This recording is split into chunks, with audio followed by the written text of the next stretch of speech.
The focus of this photo, for me, is the girl, lit in a weird blue light and frightened. There's a very menacing-looking man there, looming against her car door, but she doesn't seem to notice him at all.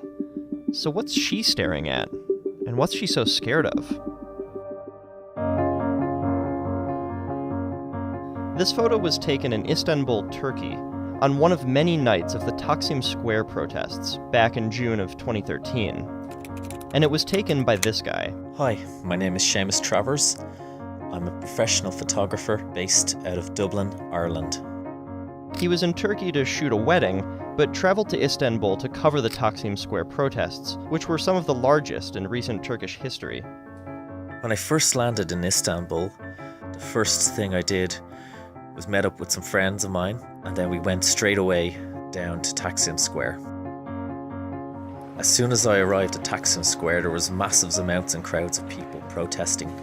Citizens were upset with a government plan to destroy Gezi Park in Taksim Square, one of the last remaining open spaces in Istanbul. They planned on replacing it with a shopping mall. But the protest was also about the bigger picture, about Turkish distrust of the Prime Minister and his government. Protesters took to the park in a scene similar to the Occupy movement, but things worsened when police came with tear gas and water cannons. The night Seamus took this eerie photo, things were no different. While I was walking along Istiklal Avenue, there was a police van with some police standing there. Next minute I heard a chunk sound go off and some tear gas canisters were fired, even though I couldn't actually see any protesters around. And that's the problem, there weren't a lot of protesters there. That area of Istanbul was not exactly ground zero for the protests. Istiklal Avenue, the way to describe it would be the main shopping street in Istanbul, and a lot of tourists were still hanging out outside nightclubs. There was a lot of panic and chaos, and people started running. I then noticed this protester leaning at the edge of this taxi, and as soon as I raised my camera to take the photo, the man leaning on the taxi then started staring at me. The girl, frantically talking on her phone inside the taxi, looks back at me and gives me this scared look. It really, to me, captures what was going on that night on Istiklal Avenue. There were so many tourists about. Many of them didn't have a clue what was going on. And I just think this look on this girl's face really just captured almost how I myself felt at the time. What Seamus experienced, what he captured at that moment, could sum up the protests as a whole.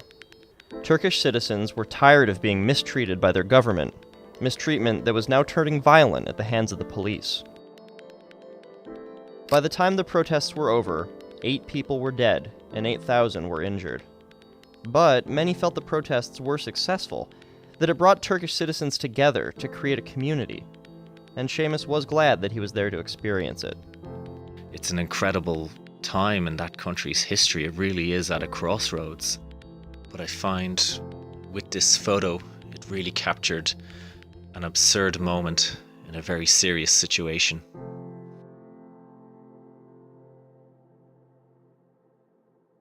You can catch the next episode of This Happened Here by clicking now.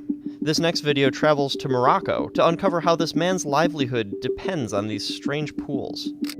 As you can see, what they have to do is to literally immerse themselves in vats of these various coloured materials and chemicals, together with the clothing, to create the final effect. And as always, don't forget to subscribe to our YouTube channel. Thanks for watching.